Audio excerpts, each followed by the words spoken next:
Hi అండి. అందరూ ఎలా ఉన్నారు? ఇప్పుడైతే నేను ఒక మాట చెప్తాను.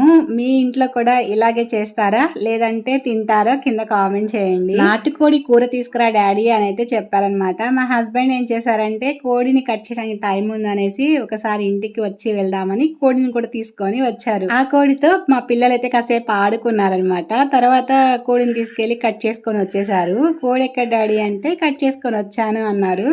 ఇంకంతే అదేదో పాపము నేరము ఘోరమో చేసినట్టు చాలా అంటే చాలా బాధపడిపోయి ఆ కూర మాకొద్దు అనేసినారు. కోడి కూరతో పాటు గుడ్లు కూడా వచ్చినాయి. ఇది ఎలా చేయాలో అర్థం కాక యూట్యూబ్ అంతా సెర్చ్ చేశాను. బట్ ఎక్కడ నాకు వీడియో కనిపించలా. ఇంకా తర్వాత అమ్మ వాళ్ళకి అట్లా అత్త వాళ్ళకి అందరికి కాల్ చేసి ఎలా చేయాలో తెలుసుకొని మళ్ళీ కూర చేశాను అనమాట.